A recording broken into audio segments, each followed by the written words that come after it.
Hello guys, welcome to P K voice official. ये सन 1299 ईस्वी का ज़माना था। मंगोलों ने तुर्की पर तकरीबन मुकम्मल कब्जा जमा लिया था। उनकी यलगार से ब्यूरोक्रेसी के अहदेदार बेदखल हो चुके थे। उन्हीं दिनों शाम के सरहदी गांव के काजी हसानुद्दीन ने अपने बेटे जलालुद्दीन को तुर्की रवाना किया ताकि वो वहां छुट्टियां गुजारने गए घर वालों को बाहिफाजत वापस ला सके।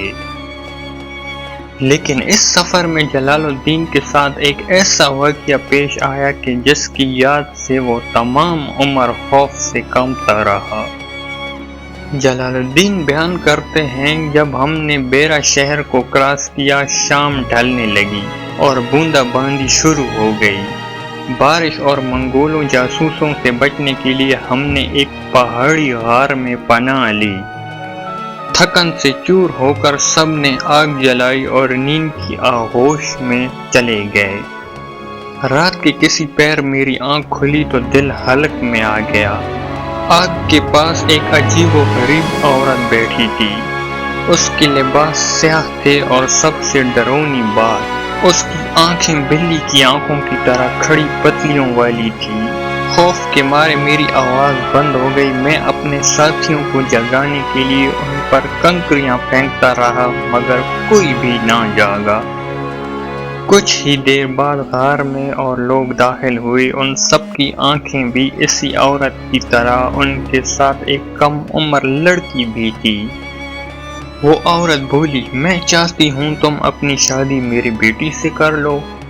फिर उनमें से एक ने बाकायदा निकाह पढ़ाना शुरू कर दिया। मेरा जिस्म खौफ से कांप रहा था, आंखों से आंसू बह निकले। ये देखकर वो औरत सख्ती से बोली, क्या तुम्हें मेरी बेटी पसंद नहीं आई? मैंने लरजते हुए नफी में सर हिलाया। उस पर औरत तड़प कर बोली, तो क्या तुम उसे तलाक देते हो? मेरे असबात में हिलते सर को देखते ही वो अपनी बेटी को लेकर चली गई। इस रात के बाद मैंने उन्हें कभी दोबारा नहीं देखा। जब जलालुद्दीन शाम वापस पहुंचा तो उसने ये वाक़या अपने वालिद हसानुद्दीन लर्ज़ी को सुनाया। काजी ने उसे इतना अहम समझा कि तुर्क और मंगोलों तारीख की किताबों में दर्ज करा दिया। अब सवाल ये था कि ये वाक़या शहर बेरा में ही क्यों पेश आया। बेरा दरअसल नसीबीन से सिर्फ 300 किलोमीटर के फासले पर वाक़या है।